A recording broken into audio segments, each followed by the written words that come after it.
ارے صاحب فرمایا گیا اللہ کی راہ میں 1 دو کے 10 آئیں گے، ہم نے بند کر دیا، آئیں گے کیسے؟ آپ نے خرچہ کیا شادیوں پر تو فضول کیا، اللہ ماشاءاللہ فضول خرچی زیادہ کرتے ہیں۔ آپ نے دکھاوے کے لیے کیا خرچہ، آپ نے ضرورت کے موقعوں پر اللہ کے گھر اور رسول اللہ کے گھر یعنی مدرسے میں مسجدوں میں نہیں دیے، بلکہ ادھر ادھر گلچھرے اڑائے۔ ظاہر بات ہے کہ رزق ختم ہونا ہی۔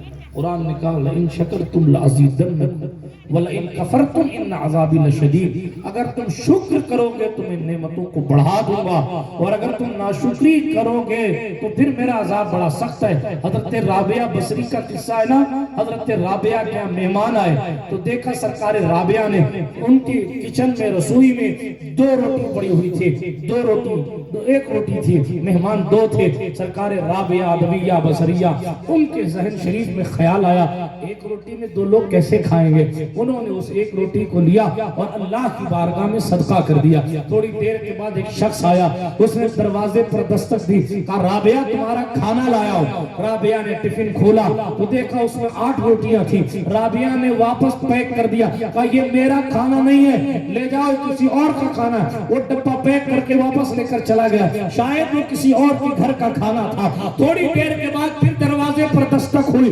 رابعہ نے پوچھا کون؟ کہا سرکار رابعہ دروازہ کھولے، میں آپ کے لیے کھانا لایا ہوں۔ دروازہ کھولا گیا، رابعہ بصری نے اس سے ٹفن لیا اور جناب اس ڈبے کو کھول کے دیکھا تو دیکھا اس میں 10 روٹیاں تھی۔ کہا یہ میرا کھانا ہے۔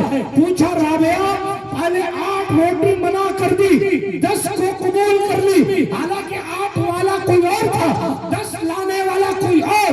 رابعہ نے کہا 1 روپیہ رب کے دربار میں خرچہ کرنا 10 گنا ملنے کی بشارت ہے۔ میں نے 1 روٹی بھیجی تھی، مجھے بھی 10 سے کم نہیں ملنی تھی، اس لیے میں نے پہچان لیا 8 والا کھانا میرا نہیں ہے، 10 والا کھانا میرا۔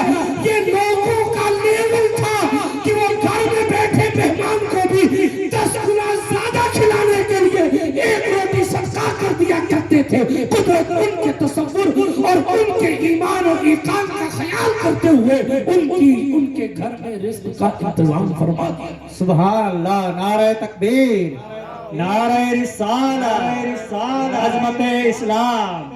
برادران ملت اسلامیہ، عرض یہ کر رہا ہوں ہم نے وہ راہیں بند کر دی جہاں سے پیسے بڑھتے تھے۔ اب تلاش کریں، ہم LIC پہ نربھر ہو گئے، پیسے بڑھیں گے LIC والے بڑھائیں گے، بیمہ والے بڑھائیں گے، بینک والے بڑھائیں گے۔ کئی تو لوٹ لیے، کئی پرائیویٹ ہو گئے، کئی بک گئے، اب پتہ نہیں۔ باقی امام صاحب سے پوچھنا 1-2 نام لے رہے ہیں، میں ان کا نام نہیں لینا چاہتا، کمپنیاں مجھ سے ناراض ہو جائیں گی۔ تو جو ہے آگے بڑی تیزی کے ساتھ عرض یہ کر رہا تھا، ہو جاتی ہے ناراض، تو عرض یہ کر رہا تھا، سن رہے نا آپ؟ نکاح رزق کو بڑھاتا ہے، نکاح۔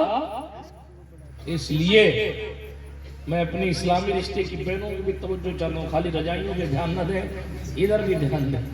سردی ادھر ہی نہیں پڑ رہی، کوئی صاحب شملہ کی سائے میں نہیں بیٹھے، سردی ادھر بھی پڑ رہی ہے، اس لیے توجہ ادھر رکھیے۔ یہاں سننے کے لیے آئی ہیں، سننے کے لیے نہیں آئی، سنیے۔ اور پھر یہ بھی کلیئر کر دوں، آپ کے لیے مقرر مجھے بلایا گیا، عبدالستار صاحب نے کوئی الگ نہیں بلایا عورتوں کے لیے، ٹھیک ہے؟ اس لیے غور سے سنیے اور جو بھی نصیحت کی بات میں اس پر عمل کرنے کی کوشش کی۔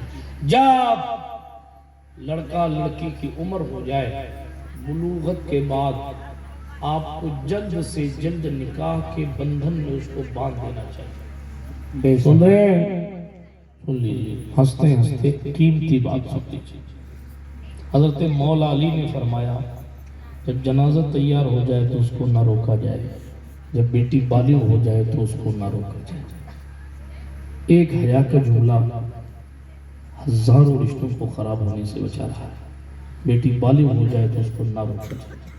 اب آپ کہیں گے کہ صاحب ہندوستان والے کہتے ہیں قانون سنویدھان یہ ہے کہ اتنے سال کی ہو جائے، اتنے سال کی ہو جائے، یہ پڑھ لے وہ پڑھ لے۔ معاف کرنا، ہاں میں نے کئی گھروں کے حال دیکھے ہیں، کئی گھروں کے کوئی ناراض نہ ہو، کئی گھروں کی حال دیکھیں، بیٹی پڑھانے کے چکر میں بیٹی کی عمر اتنی زیادہ ہو جاتی ہے کہ پھر اس کے نکاح کے پیغامات آنا ہی بند ہو جاتے ہیں۔ یہ حالات ہے۔ پہلے سیٹ صاحب کا لیول اتنا ہائی رہتا ہے، میں یہاں نہیں کروں گا، میں وہاں نہیں کروں گا، وہاں نہیں کروں گا، میں وہاں نہیں کروں گا، میرا اپنا اسٹیٹس ہے، اور پھر آگے چل کے اسٹیٹس کی ایسی تیسی ہوتی ہے کہ پھر اگر وہ محلے کے نچلے لیول کا شخص بھی ان سے نکاح کرنے کو تیار نہیں ہوتا۔ اس لیے جب نعمتوں کے دور ہوں تو غرور کے بھنور میں نہ پھنسیے گا، اور بہت زیادہ مال کے پیچھے بھاگنے کی کوشش نہ کیجیے گا۔ بہت زیادہ مال کے پیچھے بھی آپ نے دیکھا سہارا انڈیا والا چلا گیا، کئی لوگوں کو سہارا دینے کے نام پہ ایسا سہارا دیا ہے، لیکن آپ عبرت کے لیے بتا رہا ہوں، سنیے گا میں جو کہنے لگا ہوں۔ من لم یعرف اہل زمانہ فہو جاہل۔ میرا اپنا ایک روپیہ بھی کوئی سہارا میں نہیں پھنساتا، نہ میرے پریوار کا کوئی روپیہ پھنساتا، لیکن آپ کو عبرت کے لیے کہہ رہا ہوں۔ جناب اس نے جب اپنے بیٹوں کی شادیاں کی تھی 2004 میں تو کئی 100 کروڑ روپیہ خرچہ کیا تھا، کیا بالی ووڈ، کیا کرکٹرز، کیا فلاں کیا فلاں، سب کو بلایا گیا تھا۔ چند دن سرخیوں میں تھا، اور آج تک ایک ریکارڈ میں ہے کہ اس سال کی سب سے مہنگی شادی تھی۔ لیکن جوالی والوں، کامیابی یہ نہیں کہ آپ فضول خرچی کریں، کامیابی وہی ہے جو میرے پیغمبر نے بتائی۔ آپ کہیں گے کیا دلیل اس کی؟ اس وقت سے لے کے اس کے جانے سے پہلے تک تو لوگ کہتے تھے ارے صاحب بہت بڑا آدمی، اپنے بیٹے کے لیے کیا، بہت اچھا کیا، ہر باپ کو، ہر اولاد کو ایسا بیٹا ایسا باپ ملے تو کیا ہی کہنا، لوگ طرح طرح کی بات کرتے تھے۔ لیکن جب اس کو آگ دینی ہوئی نا، آگ ان کے مذہب کے مطابق آگ دینی ہوئی، تو جن 2 بیٹوں کے لیے اس نے اپنی زندگی گویا کہ داؤں پہ لگا دی تھی، وہ آگ دینے بھی نہیں پہنچے۔ یعنی ہمارے مذہب میں کوئی ایسا قصہ ہوتا تو گویا کہ وہ جنازہ پڑھنے کی حیثیت رکھتی، ان کے یہاں آگ دینا نہیں پہنچے۔ یہ دنیا ہے۔ میں کسی ہستی کا نام نہیں لیتے، لیکن اس نے اپنی زندگی میں بہتوں کو سہارا دیا تھا، لیکن اس سہارا کے سہارا کو اس کے آخری سفر میں دیکھنے بھی کوئی نہیں گیا۔ میں آپ صرف عبرت کے لیے کہہ رہا ہوں کہ شادیوں کے موقعوں پر غیر ضروری طور پر فضول خرچی کر کے اگر آپ یہ سمجھیں کہ ہم تاناشاہ ہیں تو اس دنیا نے بڑے بڑوں کو لوٹ لیا، آپ وہاں تک پہنچ بھی نہیں سکتے جہاں تک انہوں نے خرچ کر دیا۔ لیکن نتیجہ کیا حاصل ہوا؟ پیسوں سے آخرکار جھوٹی شہرت تو کمائی، لیکن نہ دل کا سکون ملا، نہ آخرت کی نجات کا کوئی طریقہ ہوا یا ذریعہ بنا، اور نہ ہی جناب والا لوگوں کے دلوں میں گھر کر کے رہ سکا۔ لیکن میرے پیغمبر نے فرمایا شادی وہی برکت والی، شادی وہی پسندیدہ ہے جس شادی میں خرچہ کم ہوتا ہے۔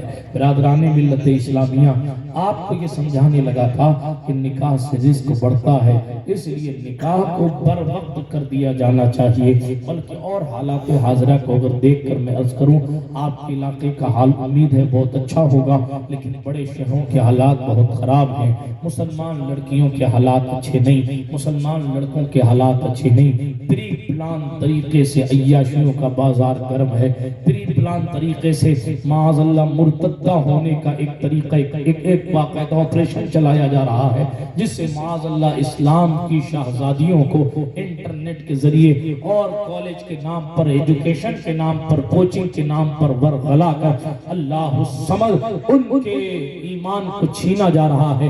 حالات نہایت نازک ہیں، لوگ بہت تبدیلی حالات کا شکار ہیں۔ آپ اشارے کی بولی سمجھیے، لیکن عرض کیا کر رہا تھا، اس کی بہت سی وجہوں میں ایک بیسک وجہ، اس کی بہت سی وجہوں میں ایک خاص وجہ، اس کی بہت سی وجہوں میں ایک خاص وجہ یہ ہے، ایک